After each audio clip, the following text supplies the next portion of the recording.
नमस्कार, digital news analysis में आप सभी का स्वागत है। आज के एनालिसिस की ओर बढ़ते हैं। धर्मेंद्र प्रधान के इस्तीफे के बाद बड़ी सियासी हलचल, क्या बदल जाएगी परीक्षा व्यवस्था?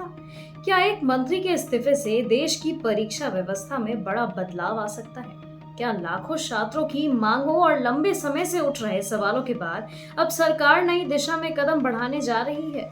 शिक्षा मंत्री धर्मेंद्र प्रधान के इस्तीफे के बाद यही सवाल देश भर में चर्चा का विषय बना हुआ है।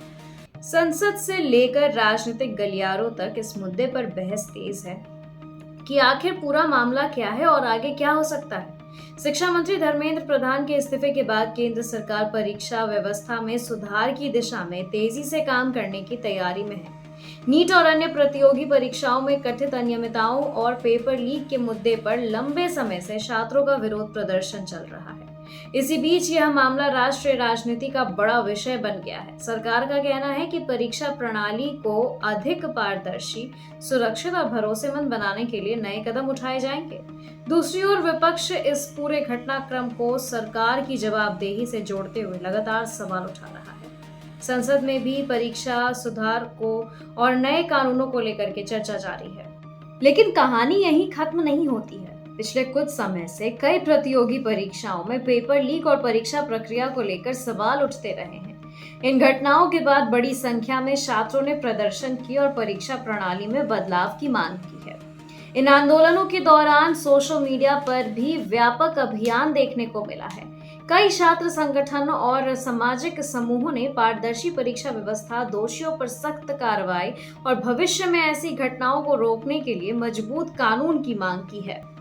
इस बीच सरकार ने परीक्षा सुधारों की दिशा में कदम उठाने की बात कही और प्रतियोगी परीक्षाओं में अनुचित साधनों को रोकने के लिए नए कानून प्रावधानों पर भी काम शुरू किए हैं। अब शिक्षा मंत्री के इस्तीफे के बाद इस पूरे मुद्दे पर राजनीतिक चर्चा और तेज हो गई है। अब सबसे बड़ा सवाल यह है कि क्या केवल नेतृत्व बदलने से व्यवस्था में भी बदलाव आएगा? आज की सबसे बड़ी बात यह है कि शिक्षा मंत्री के इस्तीफे के बाद सरकार परीक्षा सुधारों को प्राथमिकता देने की बात कर रही है। संसद में परीक्षा प्रणाली से जुड़े मुद्दों पर चर्चा हो रही है। सरकार का कहना है कि भविष्य में पेपर लीक जैसी घटनाओं को रोकने के लिए व्यवस्था को और मजबूत बनाया जाएगा। वहीं विपक्ष लगातार यह मांग कर रहा है कि केवल नए कानून ही नहीं बल्कि उनकी प्रभावी निगरानी और जवाबदेही भी सुनिश्चित की जाए। यह मुद्दा केवल राजनीतिक स्तर तक सीमित नहीं है। हर साल करोड़ों छात्र प्रतियोगी परीक्षाओं की तैयारी करते हैं। ऐसे में परीक्षा प्रक्रिया की पारदर्शिता और निष्पक्षता उनके भविष्य से सीधा जुड़ी होती है। अगर परीक्षा प्रणाली मजबूत होती है तो छात्रों का भरोसा बढ़ेगा और मेहनत के आधार पर चयन सुनिश्चित करने में मदद मिलेगी।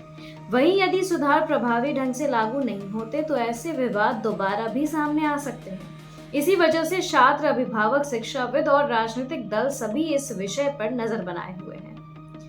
अब आगे क्या होगा? क्या सरकार परीक्षा सुधारों को लेकर नए फैसलों की घोषणा करेगी? क्या संसद में चल रही चर्चा के बाद नए कानूनी प्रावधान लागू होंगे? क्या विपक्ष और सरकार इस मुद्दे पर किसी साझा समाधान तक पहुंच पाएंगे? इन सवालों के जवाब आने वाले दिनों में सामने आएंगे। फिलहाल देश भर की नजर सरकार के अगले कदम और परीक्षा व्यवस्था में होने वाले संभावित बदलाव पर टिकी हुई है। अब हम आपकी राय भी जानना चाहेंगे कि इन सभी प्रावधानों को देखते हुए और इन चर्चाओं को देखते हुए आपको क्या लगता है कि परीक्षा प्रणाली में पारदर्शिता बढ़ाने के लिए केवल कानून पर्याप्त है या उनके साथ मजबूत निगरानी भी जरूरी है?